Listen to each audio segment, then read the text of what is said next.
Welcome to Howay Say. Throughout the season, we're going to be talking with Newcastle United fans all things Newcastle. We're going to be talking transfers, tactics, the highs and lows of a match day. We're going to kick things off with our pre-season prediction. Today, I'm joined by Adam P, YouTuber, Newcastle United content creator, and we're going to start by saying, how do you think the summer's going? Well, currently when we're recording this video, it's around the middle of July, so you're talking 5.5 to 6 weeks left of the transfer window. 3 players through the door. Tonali's gone, Gordon's gone, Bruno's still here as things stand. But in terms of an overall summer, transferring point of view, it hasn't been good, if we're going to be honest. I've expected more in terms of incomings. Fair enough, the outgoings are accepting for what they are so far, but in terms of actually bringing players in, there's nowhere near enough in order to have a good season. They had to do a lot more, they had to bring a lot more players in. There's a lot of time to do that, which is why it's kind of hard to discuss it currently, but from what I've seen so far, they need to do a lot more. The big thing hanging over this transfer window at the moment is obviously Bruno. How do you feel about that? Obviously, I believe that Arsenal are now in contact with the player.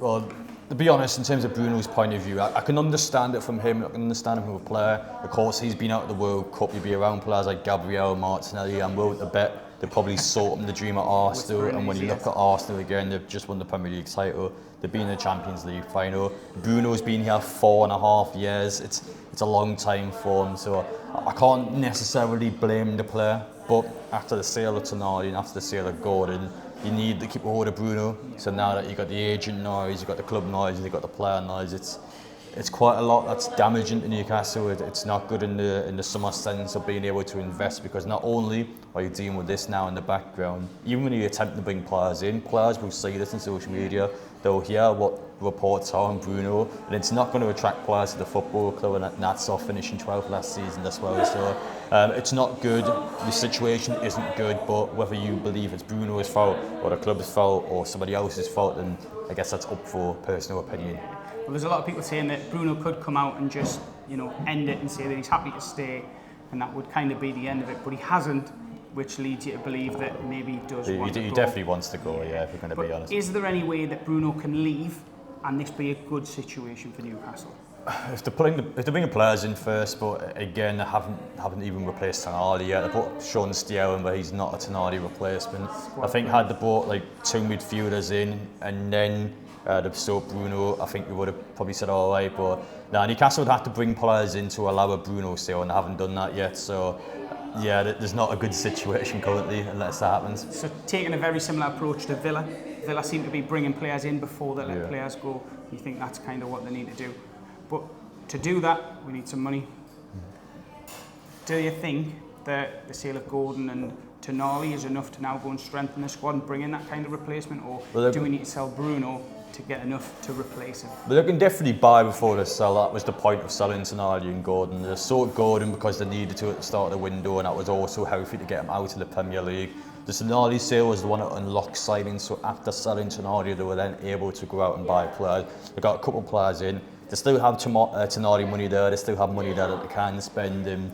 That's before you look at players like Woodwick, Pope, players that give you some money back at clear the book. So again, the club will probably sell players like that as well. So before you even look at Bruno, the club can still buy before they sell Bruno. But I guess in the financial point of view, it's the fact that Bruno's value now is the highest it's ever going to be. If you keep him in one more season, you've got a player that doesn't want to be here, and his value will probably be halved for next summer. So in a financial point of view, the club would probably look at it in a business point of view. If there was a way where they've sorted these players out and then allow a Bruno sale, but they haven't sorted anything out in terms of bringing players in, so the hands are tied currently. You just can't allow anything to happen with Bruno. No, I totally get that. There is one midfielder that they're constantly being linked with, the midfielder from Tottenham. I heard yesterday that Spence could also be thrown into a deal for around 90 million. Does that sound realistic? No. After the World Cup Jed Spence has had? Not based on Newcastle's transfer strategy so far this summer. So this was kind of what they did last summer, where they would look at players they deemed to be marquee signs, they would splash out in the Premier League, they'll spend a ridiculous amount of money. But as you would have seen, with especially Wissam Alanga, haven't given us much back for the prices that we had. So in terms of signings that we're looking at this summer, Lucas Bergwijn had some weight to it, but it was surprisingly shut down quite quickly after the news first came out.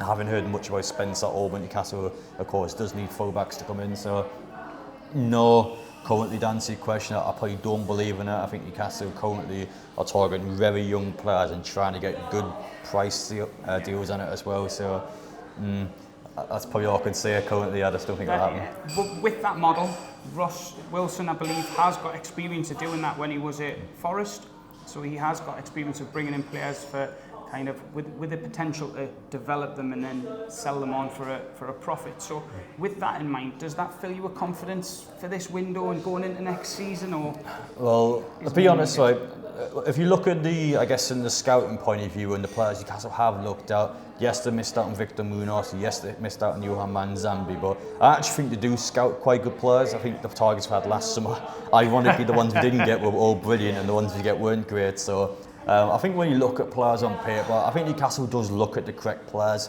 but whenever it comes to any form of competition, whether it's more than one team going in for a player, the club struggles to land a deal. They can't land deals at all when there's strong competition there.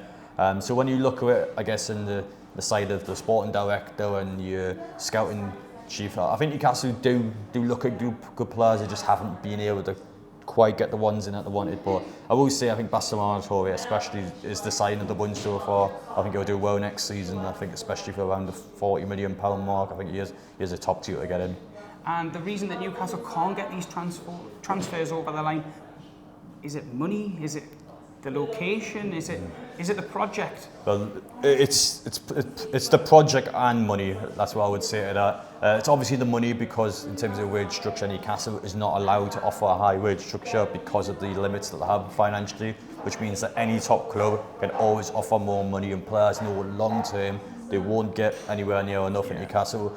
Bruno's a highest earner in £200,000 a week, and that's for your best players. Well, it's nowhere near enough money in the Premier League, especially when it comes towards day and age. I mean, you talk about Bruno and £200,000 a week in Newcastle, that's probably a reserve player at Manchester. That's a difference in wages. We can't offer anywhere near the wages our clubs can. And the second factor is the project. Of course, we just finished 12. We're selling all our players in the transfer market. In an optic point of view, we're struggling to bring players in. So when players, on an outside point of view, looking at Newcastle, of course, they're going to have concerns. They'll be questioning. In their point of view, they might go, well, why would I join Newcastle now where I can wait 12 months and potentially join them within a good spot, or I can just go somewhere else? Like, I wouldn't understand if there's multiple clubs available why a player would want to pick Newcastle, because that's just kind of where we are at the minute.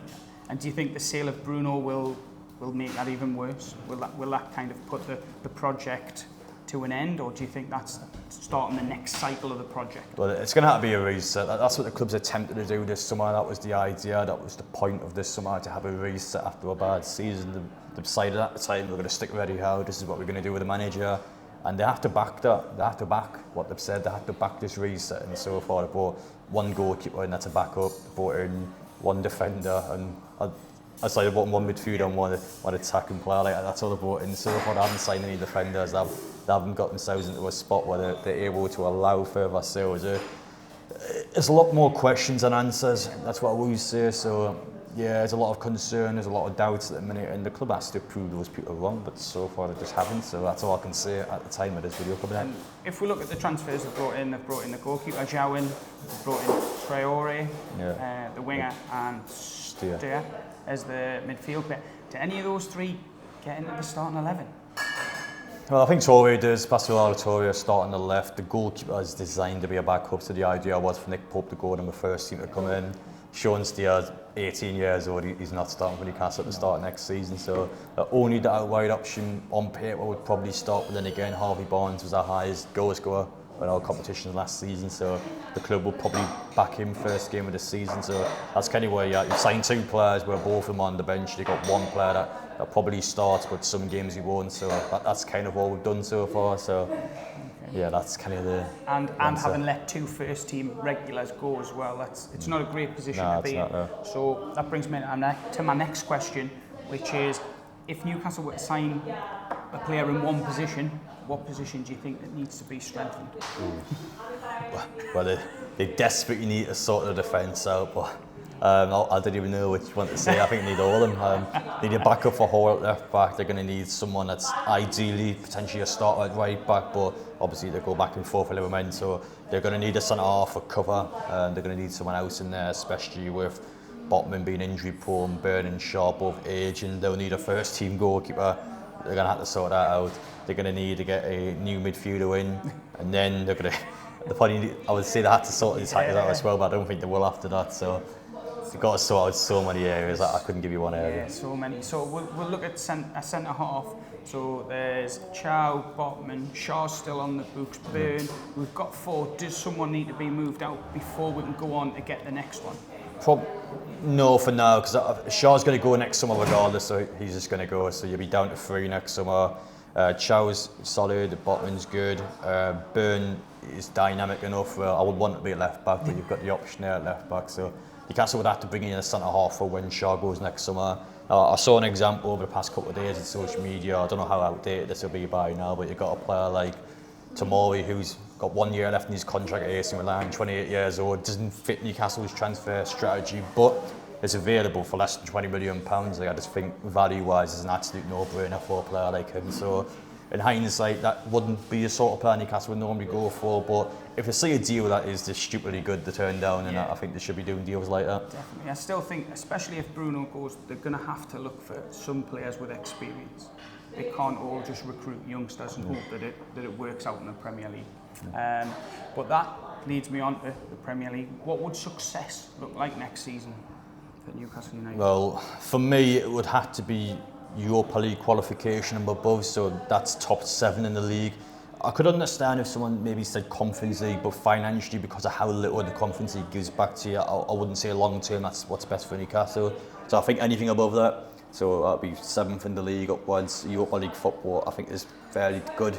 Or, of course, if you were to win a trophy, but obviously it's more realistic for Newcastle to potentially get themselves up the league table, especially with so many teams playing 3 times a week. So that's what a successful season would be for me personally, either qualifying in the top 7 or winning a trophy. So that's kind of has to be the aim. Yeah, definitely. And what are you looking forward to most for next season? Probably the fact that we're back playing once a week. Again, it might sound a bit weird saying that, but less football. The evidence when we've had one game a week though is that Eddie Howe's always done well with Newcastle. So when we haven't been playing European football, you finish 4th with a cup final and then 5th with a cup final win. So the evidence is there when you aren't playing 3 times a week that Eddie Howe actually has the time with the training ground and the players there. He does fairly well. So I guess the things I'm most excited for. Sounds a bit weird, but yeah, I guess playing less football because the team might actually have a good season. Totally. And then if you look at obviously we've just said the new strategy is to go for younger players who can be developed. Howe is great at that. Great at getting the most out of players. Or he was up until last season. So hopefully that, with a good run, 7th in the league would be great. But what prediction do you have for next season? Not like bold prediction. Anything, yeah. What you know? Oh, I'll give you a bold prediction. So for me personally, it'll feel a bit weird me saying this now, but I actually reckon Anthony Elanga has a good season. I actually think he will. I thought he was very good at the World Cup for Sweden. I know you can argue, Wissa got himself a few goals, but ultimately, excluding the one against Portugal, he had 2 against Uzbekistan. I'm not really going to count that one. Whereas I actually think Elanga was probably Sweden's best player in the games that he played. He looked expressive. He wasn't scared to try something, and although still wasn't anything outrageously good compared to what I'm seeing in Newcastle, he looked like a different player at the World Cup. So I think that's probably done the world a good, give him a bit of confidence. And I'm hoping next season, especially with his age, he's a player that should be getting better. He's a player that should be doing well in the team. So for me, bold prediction, I actually think Anthony Elanga has a good season for Newcastle. Okay, well, there's a lot of evidence to suggest that, especially with the World Cup, the form he had at Forest, so it's not too outrageous. Which brings me to my next question of, will Bruno be a Newcastle United player at the end of the summer? I don't know. It's so hard. Well, I would have to say, as things stand now, I'd have to say yes, because there's no evidence to suggest that Arsenal's going to truly throw the kind of money Newcastle wants, but it's such an ever-changing story, and you know deep down your club captain wants to leave, so it wouldn't exactly be healthy keeping a hold of him, but I can only judge on what I've seen so far, and I just haven't seen any evidence where Arsenal's prepared to spend the money Newcastle wants, so that's all I can say as things stand. So obviously they were trying to get Rodgers from Villa and they've missed out. Obviously there's a bit of a noise whispering that fans aren't happy that they're not getting players that they're going in for now that they're champions. Do you not think that now's the chance for them to go and make a statement by signing Bruno? Or? Well, maybe so, but I still argue Bruno's a luxury sign for them though. They've just been a Champions League final, they won the league. Do they desperately need to spend upwards of £100 million on a 28-year-old? They don't.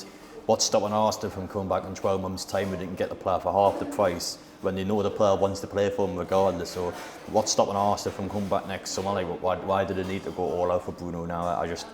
And a transfer side of things, I don't quite understand that. So, no, I'm not fully convinced they do go out for him now. Okay.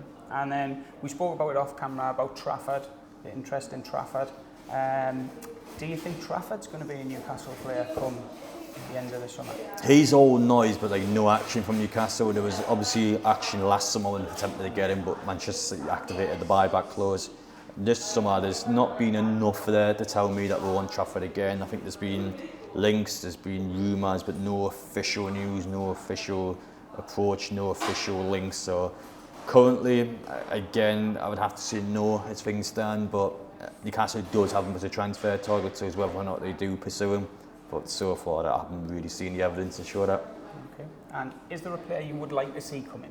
Is there a player that you can put out there and say, I would love to see in black and white next season? There probably isn't like any amazing player on paper, because I have to be realistic. There's probably like a lot of kind of like niche okay signs I'll probably have. Like Bruno Guimarães, he was heavily linked to Newcastle. I think he would have been a good player for what we wanted to do. As I said before, I think Tomori for cover, they come into the squad and help well. I think him for around £15 million is an absolute bargain. If I was Newcastle, I would have signed Trafford personally. That would have been the goalkeeper I would have went for. Fullback wise, I'm trying to think of fullbacks actually, because you have to kind of get fullbacks that go behind what we have. So again, desperately need big fullbacks. I would have liked to have seen some attacking threat as well, but it's just not going to happen. There's so many areas they need to sort out that just aren't going to bring any more attackers in my opinion. And do you think, obviously the number changes came out yesterday, Asula's now moved to 10. Do you think he's going to be the one that leads the line this season? Well, I think that kind of says a lot. They made him number 10. The club believes in him. He had a very strong end of last season, in fairness, but yeah, you're going to have to back him. I would have personally backed him, but I would have brought a new striker in as well. But the club's stance is that they're happy with Asula, and they believe West Ham and tomorrow will get better. So I hope so. I hope it's correct, but that's kind of the club's stance in it. And what role do you think Guimarães going to play next season? Well, he kind of had him in the front two of also, didn't he? Or maybe he's a 10 behind. That's what he was trying to do. So again, that would probably be the best bet for him. I feel like an isolated striker for Guimarães just isn't what's best for him. So either as a front two or as behind someone, I think that'll be his best role. Okay. And then just to finish off, obviously there's been some very sad news this week linked to Newcastle United with the passing of Kevin Keegan. Can you sum up what Kevin Keegan means to Newcastle, not just the club, but the city?